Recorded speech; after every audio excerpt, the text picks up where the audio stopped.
Get ready to enter the Thrivetime Show. We started from the bottom, now we here.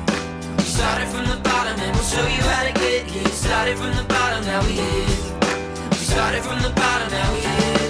We started from the bottom, now we're on the top. Teaching you the systems to get what we got. Colton Dixon's on the hooks, I break down the books. Z's bringing some wisdom and the good looks. As the father of five, that's why I'm a dive. So if you see my wife and kids, please tell them hi. It's the CNC up on your radio. And now 3, 2, 1, here we go. We started from the bottom, now we here. We started from the bottom and we'll show you. We have a awesome kind of lightning round training set up for you guys. We got Clay Clark. And we're back. He is like the white moose at the top of a mountain, ladies and gentlemen. The white moose. The white moose. The albino moose. Not only do I agree with that description, I've never thought of it before. That is so good. Wow. Okay, so we have 12 super moves to live a more productive life. It's going to be awesome. Clay, we're going to get into them. The first super move here, schedule thinking, planning, and problem-solving space onto your calendar. So can you walk me through this? Yeah, all you have to do is there's a time to solve problems and there's a time to do things. And I'll just give you an example right now of a problem. My dad has got a lot of health issues right now, like a lot. And somebody watching this right now, you have a family member who's struggling. And the time for me to be compassionate and to think about how are we going to help care for my dad is not during the workday. You know, I just can't. I got things done. But in the morning, I remember the other day, I found out he had some health issues. So I immediately, helped out and did what I could do, made the calls. But then I wrote down, make a plan. So then after I made the plan, it took me probably 5 hours to make a plan. Specifically, housing, how are we going to take care of him? How are we going to financially do X, Y, Z? How are we going to, logistically, what would it look like? Who would build it? When are we going to build it? How much will it cost? How are we going to pay for it? Who's going to pay for it? What do the logistics look like? That's a thinking, planning thing. And it's an emotional thing, too, because it's like my dad. It's my dad. I mean, it's my dad. I mean, I care. So that's not something you want to plan during your day. But then, during the day, I would need to be getting stuff done, right? I need to be getting stuff done. In the morning when I'm planning, I should not be getting stuff done. I should be planning. And we just have to be very specific about that. So I encourage everybody to do right now is go ahead and schedule a time to think, plan, and problem solve. And I want to role play right now. Okay. Where I want you to throw, I don't even know what it's going to be. It could be that white moose analogy, which is so good. But you can just throw a problem at me, and then I'm going to show you kind of how to do this. Okay. So Clay? Yeah. I've, kind of been having this issue. Okay. Specifically, I really don't like how the entire room layout is at the office. Okay, yeah. We're going to need to do some rearranging for some of the team members that are coming in. So can you actually work through and do that for me real quick so I can move them all in? Marshall, that's a great point, and an idea. What I'd like you to do is I'd like you to email me a quick bullet point of before 5. If this is a hot button for you, email me a quick bullet point of what you're talking about. Mm-hmm. And then tomorrow morning at 3 or 4 when I get up, I will look through that and I'll think about it, and I'll get you a specific answer tomorrow, whether we're going to do it or not. Cool. Thank you. Bang. So super move number 2, okay? This is a big one, okay? Say no to lunch meetings and say yes to coffee meetings. Say no to lunch. Say no to lunch. Clay, how many times a week do you get invited to go out to a lunch meeting to network? 20 times. 20 times a week. So why do most people want to have those lunch meetings? I feel, though, people think it's a great way to meet because, when the waiter says, what do you want to drink? You have time to talk while the beverage comes out. Mm-hmm. Then when the waiter brings out the food, he says, what do you guys want to eat? You order. You have time to talk. Then the only time you don't have time, the only time you're not talking is when you're eating. Mm-hmm. And then afterwards, the guy says, do you want me to get you a check? Yeah, I do. And then as he's coming back with the little thing for you to fill it out and pay him, you have time to talk. So 3/4 of that hour is available to talk.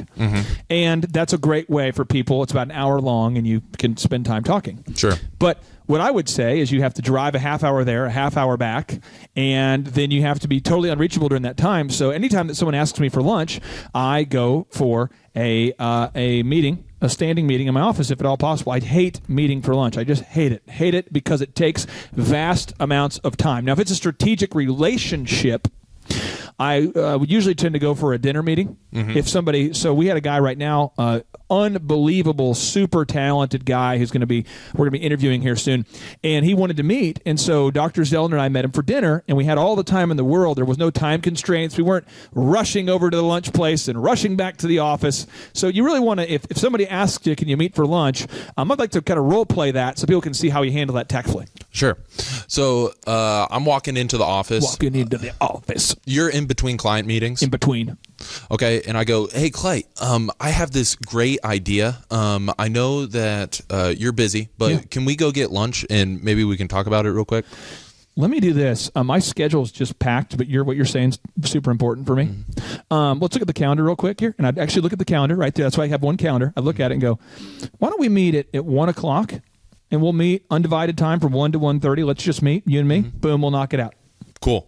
And I might do that. And I have in my office, just so you guys know, we have a coffee bar. And I don't care what your budget is. I would encourage every single person listening to this to have a coffee maker in your own office or something. So you can go, hey, well, you can grab a cup of coffee in my office, and I'd like to meet with. Just try not to leave the office to have meetings, because you're going to lose hours. I feel like when somebody invites you to a lunch meeting, it's kind of like, hey, do you want to be a hostage of mine for like an hour?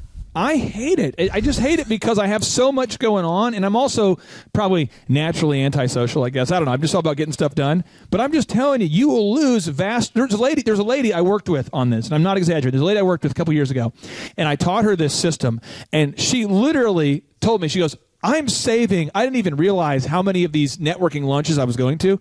I am saving tons and tons and tons of time. Like every week, I have like 4 or 5 hours now to do inventory. This is amazing. Thank you. So this could really be a game changer for somebody who's been stuck in the lunch line for a long time. Say no to volunteer hostage opportunities. Super move number 3, say no to coffee meetings and say yes to meetings at your office. So you were kind of talking about that. The first move is, or rather the second move was say no to the lunch meetings, have coffee meetings. And the third coffee move, in your office. Coffee in your office there. Yep. And then the third move is say no to coffee meetings. Hey, you want to meet for coffee, and say yes to just a quick little meeting at your office. Break this down for me. Well, if I'm trying to establish a brand new relationship that's a big time relationship, I might leave the office and meet you for coffee. But if it's something that I see you every day and we need to talk about something, put out a small fire, make a strategic decision. Again, the act of getting in the car, contending with traffic, driving there, driving back, taking the order, talking to the barista, he gets your order wrong, you have to reorder. That's not what you want to do. The goal is to solve the problem, So you just want to, if at all possible, get that beast in your office and don't go out for coffee. Super move number 4, say no to meetings that aren't essential. Ask yourself if you really need to be at the meeting in the first place. Yeah. So as an example, you and I just talked about this just a few minutes ago. Dan in our office is awesome. I love Dan. Dan McKenna. He's one of our hosts. He's a producer. He's a whatever. He's awesome. He's one of my partners. He's great. And I pride myself in not being in the same place as him as much as possible, because he's really smart. He knows what he's doing, and I don't want to be in a meeting where he's in the meeting, because if I'm in the meeting and he's in the meeting, then it's like, half of our leadership is in one room. That's not healthy all the time. I mean, so we have our weekly meeting where we're all there, but beyond that, Dan says to me, hey, I have an idea. I want to take this a different direction here. I feel like it's really important. And I said, okay. Do it. Boom. I don't want to be there. I don't want to be in the meeting. I don't want to know what he's doing. I don't care what he's doing, because I care about the outcome, and I've asked him to be in a leadership role, and I have to trust his discernment. So once a week, any big strategic changes, we talk about it, but I don't really need to be in the meetings. And some people, for whatever reason, feel like they need to be in every single meeting to feel connected. I don't feel connected anymore. I don't, I mean, you just got to eventually understand that you can't grow anything big if you're in every single meeting. So sometimes you have to say, well, do I need to be in that meeting? Just ask yourself, do I need to be in that meeting? So let's kind of role play that real quick so I can show you how to deal with that. Okay. So, Clay, we are talking about a little bit of a pivot on the site here. Okay. A little design pivot. Yeah. Dan's going to be there. We're going to have Michael, the designer. He's going to be there. Yeah. And then we wanted you to be there to make sure that you approve those changes. How big of a change are we talking about? We're just kind of like moving this video down a little bit lower so we can put up some text up there at the top. Why don't you guys meet about it? And then on our Monday meeting, just put it on the Burning Fires list, put it on our Monday agenda. And I just want to see it before you push it live. Cool? Okay. Boom. Easy enough. Boom. That's how you do it. We're going to super move number 5. Every time you say yes to something you should have said no to, just taser your inner thigh. Oh, gosh. And the other day, I found myself without a taser. So what I did is I took a coffee cup and I just beat my head with it. No, but seriously, like, if you find yourself in a meeting you shouldn't be at, you've got to, like, you really have to start to say, this is not a good use of my time. I don't want to be here again. You try not to show outward disappointment at the actual meeting you're in because you're already there, but don't do it again. So as an example, in the corporate world, people love to fly out. Hey, can you fly out and meet our guy? Could you fly in to meet our guy? Could we fly our guy in to meet you? Could you fly out to meet our guy? Could you fly here, fly there? I hate flying. Flying is like, it just sucks my entire day, right? Because you're sitting next to a guy. It's usually like a big guy, and he's sitting in the chair next to you, and you're like in the middle somehow. You're in the middle. You got a big guy over here, a big guy over there, and you're kind of in the middle. And then like in the plane, it's kind of hot, and then your phone's off, and your Wi-Fi never works properly, and you end up going, what am I doing here? Somebody watching this, though, you might say, I don't know why. Okay, here's an example. I talked to a guy just a few months ago. He's an insurance agent. He's a Thriver. And he said, I was going through his schedule. He said, I don't have time. I just don't have time to get stuff done. And I said, I would just like to do an audit of your day. Go ahead and write out everything you did yesterday. Let's go through it. We're going through. And I noticed on there, one of his things he does is he goes to the Rotary. Nothing wrong with the Rotary. But I'm going, so do you ever get business from the Rotary? Have you ever gotten a business deal as a result of being in the Rotary? Even one that you can think of? I mean, maybe 10, 20? How many are you getting? He goes, I don't think I've ever gotten a deal. So you never received a deal as a result of going to these meetings. Not one. How many years have you gone? Well, about 5 years. Okay. What things are you not able to get done? Well, I don't have time to spend a lot of time with my kids right now because of this and that and this. And I go, so what you're saying is that the Rotary is more important than your own kids.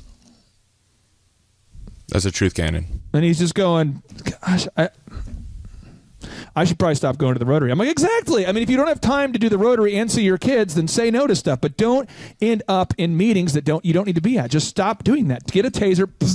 Taser yourself. So remember, and you'll stop. You got to discipline yourself. You got to stop going to meetings you shouldn't be at. Okay. Stop going to meetings that you shouldn't be at, and then acknowledge the fact when you are in a meeting and taser yourself or get a rubber band, snap yourself, or beat yourself over the head with a coffee cup or whatever it is. Do you need to do that? This is tip straight from the White Moose. Super move number 6. Volunteer only for groups where your skills are needed and let your wallet do the working. What do you mean by that? There's so many groups that the more success you have, once you start a business and you've won an award or two, this will happen. We have Thrivers on the site right now who are winning a business awards, and you're honored that people will say, could you serve on this board? Let me tell you what, though. A board, if you serve on 2 or 3 boards, that can suck all of your time and not make you any more money.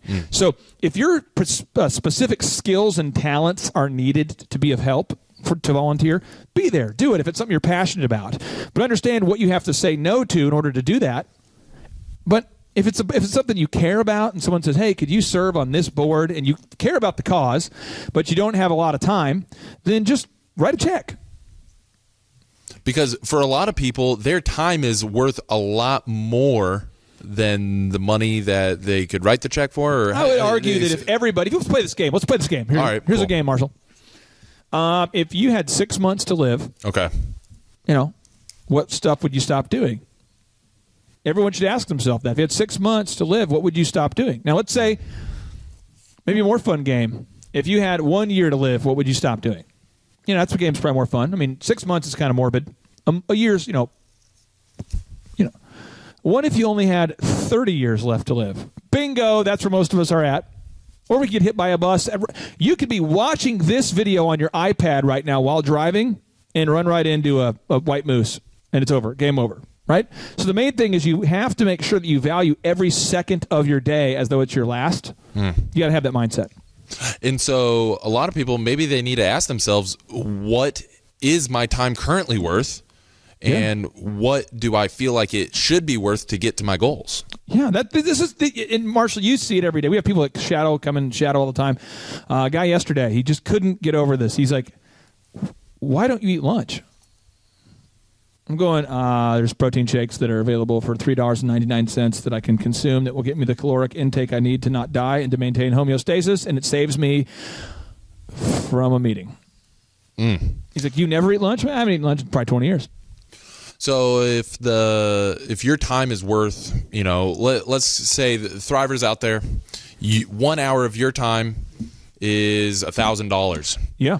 And you could go spend lunch, about an hour, going and eating and networking with somebody that's not advancing you to your goals. Yeah. There's no business coming from that. I'm going to a Rotary meeting and no new business is coming from that.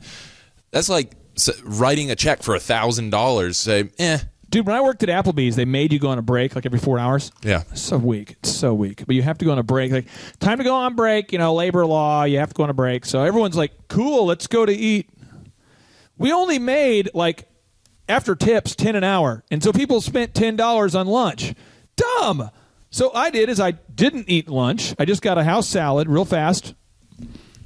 And then I would sit there and I would take my cell phone, my old singular cell phone, and I would check calls from DJ clients from at an entertainment company I was starting.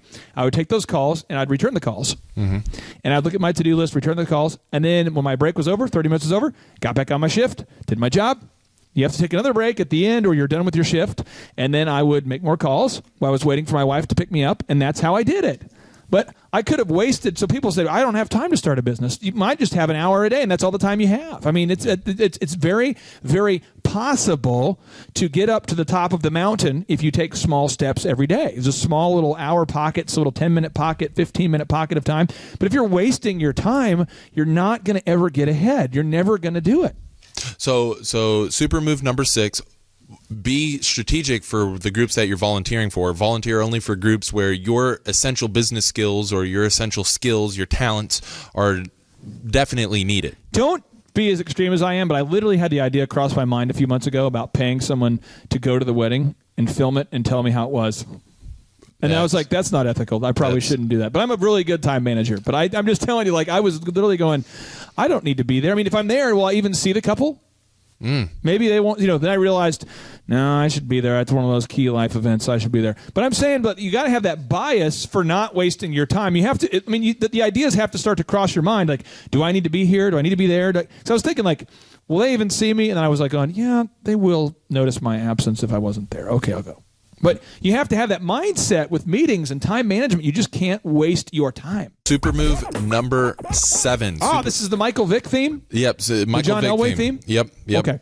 Set clear boundaries for your life and stick to them with intensity. Clay, what do you mean by that? Boundaries. I mean, just one I don't do in my life. Marshall, this is a little tip for you. Not so much for you, you need it, but it's just something I give to you as a little bonus. I can take it with me. You can take it with you. Drivers, you can take that with you. I have a no drama rule. Now, I want to walk you through my no drama rule because this is big. I don't think I've ever talked to you about this rule. Yeah. Anybody in my life that it all creates drama, I cut off all interaction with them until their drama stops. Because I just am not going to waste my time. Now, my wife, my kids, I'm there to help them with their life. They're there to help me with my drama. I'm there to help. But I'm not going to have a meeting about how someone feels about I'm just not going to do it. And I meet so many business owners who are going, I don't have time to grow my business. And I said, what's going on? Well, this lady, she wants to talk, and her and her husband are going through a divorce, and I met with her, and then someone was upset that I met with her because I talked about her divorce, and I shouldn't have done that. And it's just like this whole, do you know what I mean, that whole drama? You know what I'm saying, the drama thing where he said, she said, don't tell anybody, and I just try to not engage with drama ever. Just no drama. So you've got to make sure you're not hiring dramatic people and that you're not being a dramatic person. You don't want to create drama, meaning there's characters, there's a plot, there's a problem, someone's trying to solve it, there's a climax, there's a conclusion. I'm not going to just stay away from drama. Really, really, really, really, really, really, really, really, really try to set those boundaries in your life. Other ones is try to avoid gossip. No gossip. Try to avoid dinner meetings unless they're absolutely needed. Try to avoid coffee meetings. But set the boundaries. What are you going to do? What are you not going to do? You can't serve on every single board. I literally met a Thriver. I talked to this person. We're talking about someone who's financially struggling and said, I have no time. And all I did was talk to her on the phone. And I said, hey, how are you spending your time daily? And we found out she was serving on all these boards, like helping teach at this college, helping teach here, helping volunteer here, and not having time to get their job done. You can't do it. You've got to start to say no and set clear boundaries for yourself. So set clear boundaries. You have to proactively set those boundaries, because if you don't know what you will say yes to and no to, then you'll just probably end up saying yes to everything. Absolutely. And so you have to proactively set those boundaries. Super move number 8, let people know how long you have before a meeting starts. Yeah, I work with consulting clients, and whenever I do that, it's an hour-long meeting. People tell me all the time, I've never seen something like that, where you have a meeting, it ends in an hour, and then you immediately move on. I just do that. You have to tell people, hey, I've got an hour to meet. Let's go ahead and get started. Hey, we got half hour. Let's knock it out. Hey, we got 15 minutes. Let's get into it. You got to establish how long you have. Set those expectations. Yeah, and otherwise it'll just go on and on and on, and they'll rabbit trail. But you'll find when people know how much time they have for the meeting, they'll talk at that speed needed to get it done. Yeah. Establish that. So when you're working with clients throughout the day, Yeah. and one of the employees comes up to you and says, hey, I got this problem, or hey, let's talk, have a quick standing meeting, you're like, cool, I got 120 seconds to talk about this. Let's get into it. But at the end of that 120 seconds, I'm going into my next meeting. Yeah, and yesterday, I'm just giving an example. I was leaving the office after the end of a day, very productive day. Had an awesome meeting with a guy who owns a title company. He's a Thriver that owns a title company. And we had a great meeting. And at the end of the meeting, he said, hey, do you have a second? And I said, hey, I'm going to call you while I'm driving. I'm sure that's illegal in your state, but calm down. You can do Bluetooth or something. But I said, hey, let me call you while I'm driving, and we'll talk while I'm on the road. That way I can be driving and on the phone with you. But my time is over because I have to go home. You just have to be good at that. If you don't, I could have stayed at the office for another 30 minutes. Then I would have hit traffic. Then I would have got home on time. It would have been a bad deal. You've got to set those boundaries. Super move number 9. Oh, this is good. Oof. Super move number 9. Do not answer tweets, emails, texts, phone calls, Facebook messages, or knocks at your door during boundary times. Oh, gosh. Walk me through this. The other day I had a vendor show up at my house. You know? Is this True story. A vendor. So it's a supplier that we work with. Yeah. He showed up at my house. So I'm getting a phone call. Mm-hmm. He says, hey, I want to stop by, pick your brain on something. And I said, I'm here physically, but I'm not home. And he said, what do you mean? I said, you can't come in. Mm-hmm. What do you mean? I'm home. I'm not here. Like, I'm home, but I'm not home, like, able to be met right now. You can't come in here. But I know you're in there. I'm not coming out. I do it all the time. I'm not going to do it. I just won't. Used to be do it all the time in the office. Like, I'm just like, hey, I'm physically not here. Stop talking to me. Because I have boundaries that I have to set up. And everyone has to do that. I mean, we live in a world now where with text and email and tweets and Facebook, it never ends. If we log on to my account right now on LinkedIn, I guarantee you there's over 100 actionable items that have happened since yesterday morning, for sure. In 24 hours, and then somebody in my office, you've been in those meetings, they'll go, I was on your LinkedIn and there's been like 400 messages. You need to respond to those. No, I don't. Until you make more money than me, quit telling me what I need to do with my time. Seriously, because everyone's, hey, there's a box outside of the building. There's a box. And you need to help figure out where it goes. No, I don't. It's not on my to-do list. Like, you have to say no. You got to be comfortable with saying no to things. You have to do it. Sure. So that goes back to the root point of being proactive, planning your day at the very beginning of your day. Bam. And then not being reactive to all that stuff throughout the day. I've been really diligently trying to practice this. I've been learning from you. Let me ask this: if you have this is an ethical question for Thrivers to ask themselves. Okay. This happened to me the other day. If somebody you're close to is having a divorce, and it's happening during the middle of the workday, should you stop everything and meet with them because they're dramatic?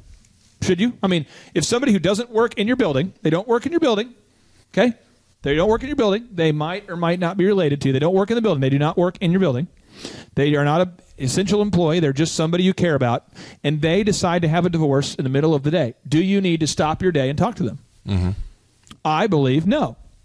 So I got the message and I said, hey, I'm so sorry to hear that. I will call you tomorrow.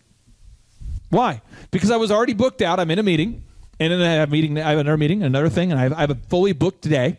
Mm-hmm. And at night, I'm going to spend time with my kids. I'm not going to spend my night on the phone playing like Judge Judy or therapist or Dr. Phil or Judge Wapner. Or I'm not going to like do that. I'm not going to play referee. I'm not going to do that. I only live one time. And so if somebody's chosen to have a divorce, I'm sorry about it, but I'm not going to schedule and derail my day because I know too many people, Marshall. Sure. And too many people call me all the time with people, you see my inbox, bro. Sure. Hundreds of people. Hey, I've got an idea. Can you meet for lunch? If I did that, I would seriously be 706 pounds and I would have nothing done. I would just be in lunch endlessly if I said yes to everything. If I said yes to even 10% of everything. Highlight of my week. I've been trying to practice this as you've encouraged me to do. Okay. Yesterday we had a gentleman. He called me, watched it go to voicemail. He texted me again, called me again, let it go to voicemail. Oh, you watched it happen. I rack up like 8 or 9 of these kind of messages trying to reach out. I get an email. Okay. Well, finally, about just before we leave in the day, he walks up to my desk and he goes, man, you are just the hardest person to get a hold of.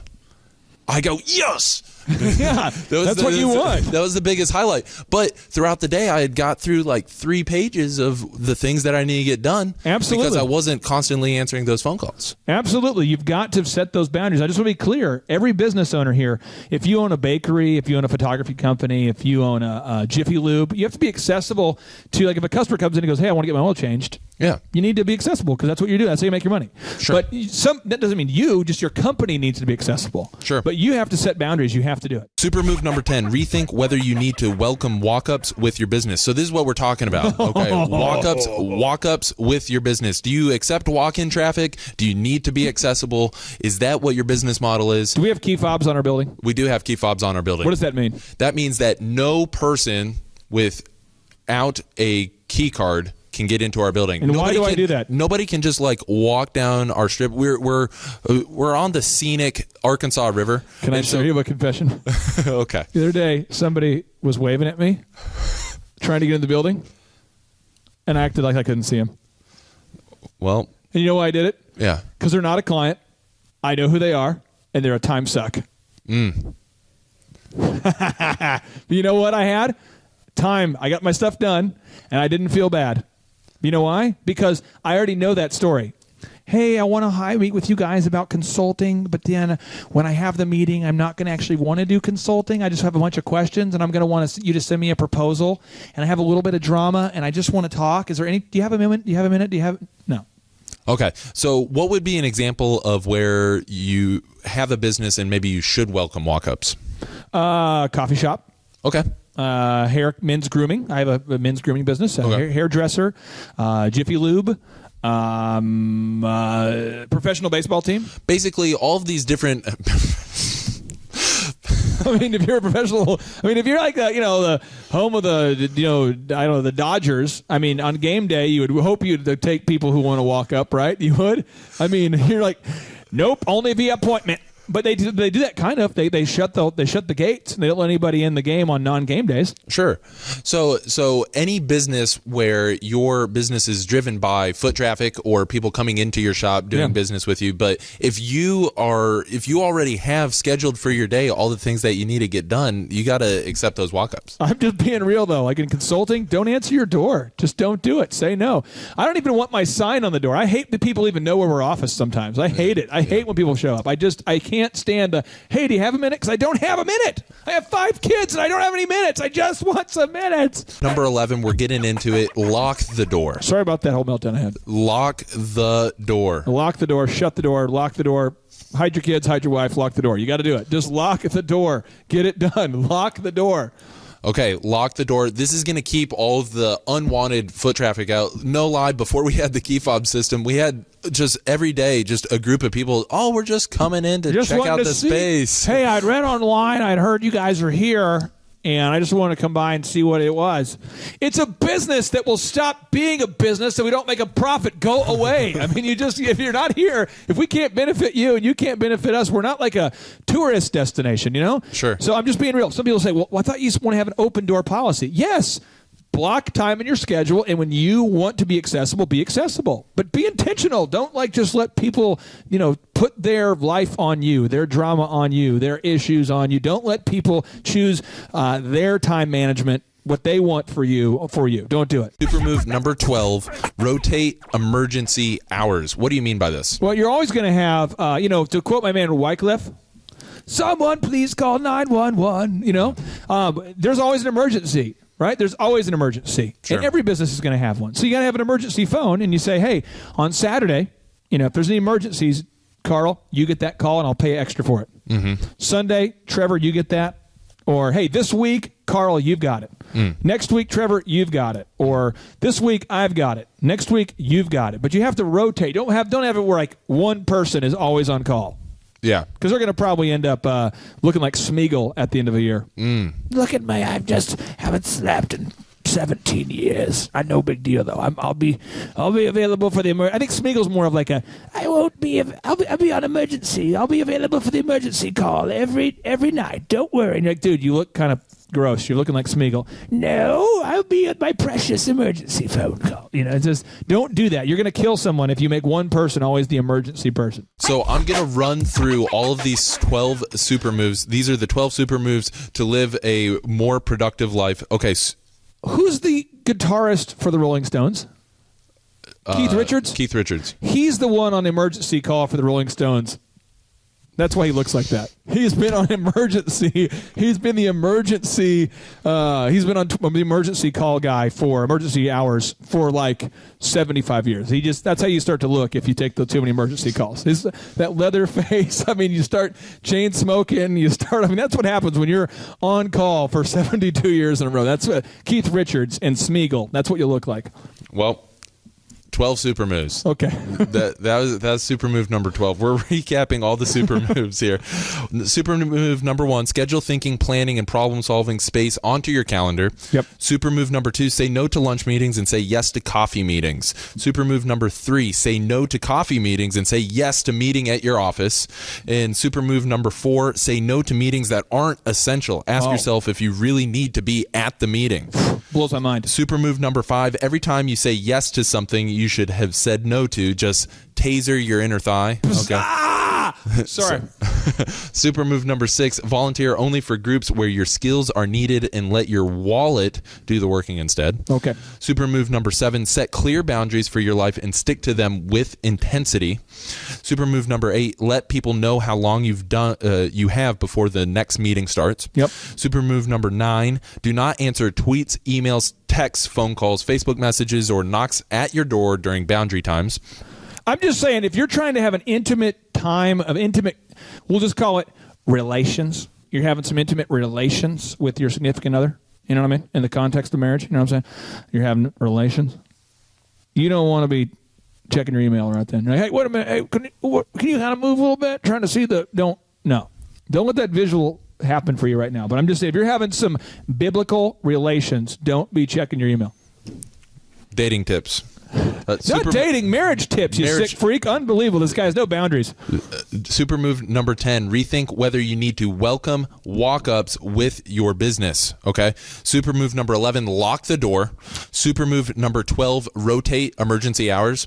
Now, Clay, I want to give the Thrivers here, we always want to over-deliver, so I want to give them 2 bonus unrecommended thunder moves for saying no. I know people who do this, and I have done these moves before, and I just, it's kind of more of a confessional. Okay. But these are bonus moves. I don't recommend you do these, but these are moves I see done often. Okay. One is if you've got 2 calls coming in, and you don't have time for both of those calls, there has been people that fake the dead phone move. Sorry, I can't hear you. Trevor, you're breaking up. And then take the other call. Yeah. That's not a move you should do. I'm just telling you, I know people who do that move. Now, the next thing is fake your death. Now, Tupac, a lot of people believe he's right now in Miami. Tupac's actually getting into an MLM, and he wanted to get it on the ground floor. and he wanted to be the guy who had the most people underneath him. You know what I'm saying? So he changed his name, a lot of people believe, to Machiavelli. And Machiavelli is a famous Italian philosopher who also faked his death. If you can Google this, Thrivers, we'll put the graphic on the screen. But Tupac, a lot of people believe he faked his death. I don't believe that, but a lot of people believe he did that. He joined an MLM. He got everybody signed up underneath him, made a lot of money, didn't want people to know what his real name was, thought it hurt his album sales, the stigma, you know. Yeah.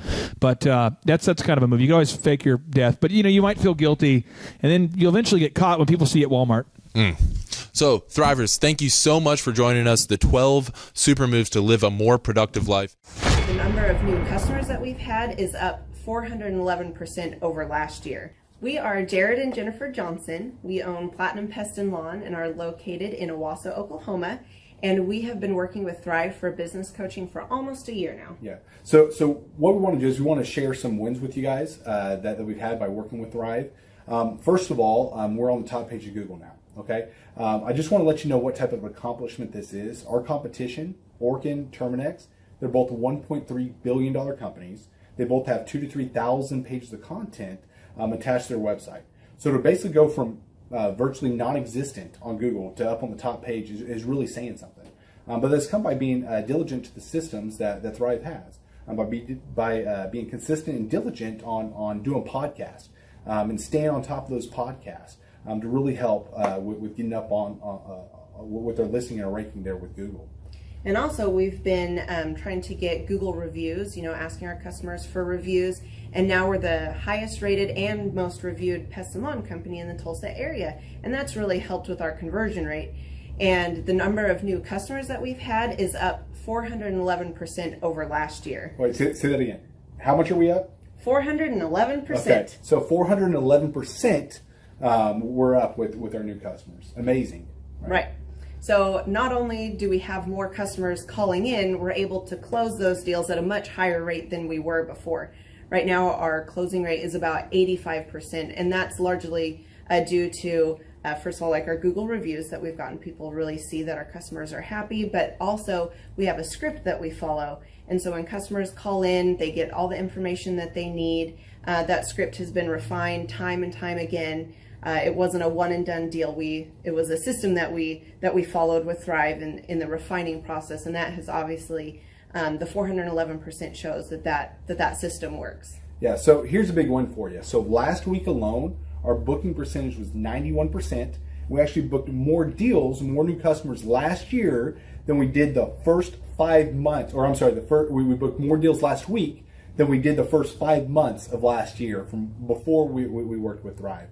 So again, we booked more deals last week than the first 5 months of last year. And it's incredible. But the reason why we have that success is by implementing the systems that Thrive has taught us and helped us out with. So. Some of those systems that we've implemented are group interviews. That way we've really been able to come up with a really great team. We've created and implemented checklists. That way everything gets done and it gets done right. It creates accountability. We're able to make sure that everything gets done properly, both out in the field and also in our office. And also doing the podcast, like Jared had mentioned, that has really, really contributed to our success. But that, like I said, the diligence and consistency in doing those and that system has really, really been a big blessing in our lives. And also, it's really shown that we've gotten the success from following those systems. Yeah. So before working with Thrive, we were basically stuck. Really no new growth with our business. And we were in a rut and we didn't know. The last 3 years, our customer base had pretty much stayed the same. We weren't shrinking, but we weren't really growing either. Yeah, and so we didn't really know where to go, what to do, how to get out of this rut that we're in. But Thrive helped us with that. You know, they implemented those systems. They taught us those systems. They taught us the knowledge that we needed in order to succeed. Now it's been a grind. Absolutely, it's been a grind this last year. But we're getting those fruits from that hard work and the diligent effort that we're able to put into it. So again, we were in a rut. Thrive helped us get out of that rut. And if you're thinking about working with Thrive, quit thinking about it and just do it. Do the action, and you'll get the results. It will take hard work and discipline, but that's what it's going to take in order to really succeed. So we just want to give a big shout out to Thrive, a big thank you out there to Thrive. We wouldn't be where we're at now without their help. Hi, I'm Dr. Mark Moore. I'm a pediatric dentist. Through our new digital marketing plan, we have seen a marked increase in the number of new patients that we're seeing every month, year over year. One month, for example, we went from 110 new patients the previous year to over 180 new patients in the same month. And overall, our average is running about 40 to 42% increase month over month, year over year. The group of people required to implement our new digital marketing plan is immense, starting with a business coach, videographers, photographers, web designers. Back when I graduated dental school in 1985, nobody advertised. The only marketing that was ethically allowed in everybody's eyes was mouth-to-mouth marketing. By choosing to use the services, you're choosing to use a proven turnkey marketing and coaching system that will grow your practice and get you the results that you're looking for. I went to the University of Oklahoma College of Dentistry, graduated in 1983, and then I did my pediatric dental residency at Baylor College of Dentistry from 1983 to 1985. Hello, my name is Charles Kolaw with Kolaw Fitness. Today I want to tell you a little bit about Clay Clark and how I know Clay Clark. Clay Clark has been my business coach since 2017. He's helped us grow from 2 locations to now 6 locations. We're planning to do 7 locations in 7 years and then franchise. And Clay has done a great job of helping us navigate anything that has to do with like running the business, building the systems, the checklists, the workflows, the audits, how to navigate lease agreements, how to buy property, how to work with brokers and builders. This guy is just amazing. He's this kind of guy has worked in every single industry. He's written books with like Lee Cockrell, head of Disney, with the 40,000 cast members. He's friends with like Mike Lindell. He does Reawaken America tours where he does these tours all across the country where 10,000 or more people show up to some of these tours. On the day-to-day, he does anywhere from about 160 companies. He's at the top. He has a team of business coaches, videographers, and graphic designers and web developers, and they run 160 companies every single week. So think of this guy with a team of business coaches running 160 companies. So in the weekly, he's running 160 companies. Every 6 to 8 weeks, he's doing Reawaken America tours. Every 6 to 8 weeks, he's also doing business conferences where 200 people show up, and he teaches people a 13-step proven system that he's done and worked with billionaires, helping them grow their companies. So I've seen guys from startups go from startup to being multimillionaires, teaching people how to get time freedom and financial freedom through the system. Critical thinking, document creation, putting it into organizing everything in their head to building into a franchisable, scalable business. Like one of his businesses has like 500 franchises. That's just one of the companies or brands that he works with. So amazing guy, Elon Musk kind of like smart guy. He kind of comes off sometimes as socially awkward, but he's so brilliant and he's taught me so much. When I say that, like Clay is like, he doesn't care what people think when you're talking to him. He cares about where you're going in your life and where he can get you to go.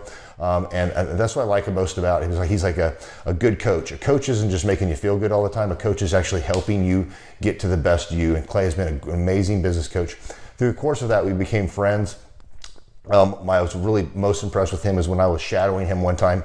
We went into a business deal and listened to it. I got to shadow and listen to it. And when we walked out, I knew that he could make millions on the deal. And they were super excited about working with him.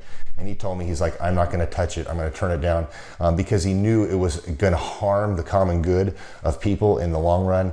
And the guy's integrity just really wowed me. It brought tears to my eyes to see that this guy, his highest desire was to do what's right. And anyways, just an amazing man. So anyways, impacted me a lot. He's helped navigate anytime I've got nervous or worried about how to run the company or, navigating competition and an economy that's like, I remember we got closed down for 3 months. He helped us navigate on how to stay open, how to get back open, how to just survive through all the COVID shutdowns, lockdowns. I'm Rachel with Tip Top Canine, and we just want to give a huge thank you to Clay and Vanessa Clark. Hey guys, I'm Ryan with Tip Top Canine. Just want to say a big thank you to Thrive 15. Thank you to Make Your Life Epic. We love you guys, we appreciate you, and really just appreciate how far you've taken us. This is our old house, right? This is where we used to live a few years ago. This is our old neighborhood. See? It's nice, right? So this is my old van and our old school marketing, and this is our old team. And by team, I mean it's me and another guy. This is our new house with our new neighborhood. This is our new van with our new marketing, and this is our new team. We went from 4 to 14, and I took this beautiful photo. We worked with several different business coaches in the past, and they were all about helping Ryan sell better and just teaching sales, which is awesome, but Ryan is a really great salesman. So we didn't need that. We needed somebody to help us get everything that was in his head out into systems, into manuals and scripts, and actually build a team. So now that we have systems in place, we've gone from 1 to 10 locations in only a year. In October 2016, we grossed 13 grand for the whole month. Right now it's 2018, the month of October. It's only the 22nd. We've already grossed a little over 50 grand for the whole month, and we still have time to go. We're just thankful for you, thankful for Thrive and your mentorship, and we're really thankful that you guys have helped us to grow a business that we run now instead of the business running us. Just thank you times 1,000. The Thrivetime Show 2-day interactive business workshops are the world's highest rated and most reviewed business workshops because we teach you what you need to know to grow. You can learn the proven 13-point business systems that Dr. Zellner and I have used over and over to start and grow successful companies. I mean, we get into the specific steps on what you need to do to optimize your website. We're going to teach you how to fix your conversion rate. We're going to teach you how to do a social media marketing campaign that works. How do you raise capital? How do you get a small business loan? We teach you everything you need to know here during a 2-day, 15-hour workshop. It's all here for you. You work every day in your business, but for 2 days you can escape and work on your business and build these proven systems so now you can have a successful company that will produce both the time freedom and the financial freedom that you deserve. You're going to leave energized, motivated, but you're also going to leave empowered. The reason why I've built these workshops is because as an entrepreneur, I always wish that I had this. And because there wasn't anything like this, I would go to these motivational seminars, no money down, real estate, Ponzi scheme, get motivated seminars, and they would never teach me anything. It was like you went there and you paid for the big chocolate Easter bunny, but inside of it, it was a hollow nothingness. And I wanted the knowledge, and they're like, oh, but we'll teach you the knowledge after our next workshop. And the great thing is we have nothing to upsell. At every workshop, we teach you what you need to know. There's no one in the back of the room trying to sell you some next big get-rich-quick, walk-on-hot coals product. It's literally, we teach you the brass tacks, the specific stuff that you need to know to learn how to start and grow a business. And I encourage you to not believe what I'm saying, and I want you to Google the Z66 auto auction. I want you to Google elephant in the room. Look at Robert Zellner and Associates. Look them up and say, are they successful because they're geniuses, or are they successful because they have a proven system? When you do that research, you will discover that the same systems that we use in our own business can be used in your business. Come to Tulsa, book a ticket, and I guarantee you it's going to be the best business workshop ever, and we'll even give you your money back if you don't love it. We've built this facility for you, and we're excited to see you. And now you may be thinking, what does it actually cost to attend an in-person 2-day interactive Thrivetime Show business workshop? Well, good news. The tickets are $250 or whatever price that you can afford. What? Yes, they're $250 or whatever price you can afford. I grew up without money, and I know what it's like to live without money. So if you're out there today and you want to attend our in-person 2-day interactive business workshop, all you got to do is go to thrivetimeshow.com to request those tickets. And if you can't afford $250, we have scholarship pricing available to make it affordable for you.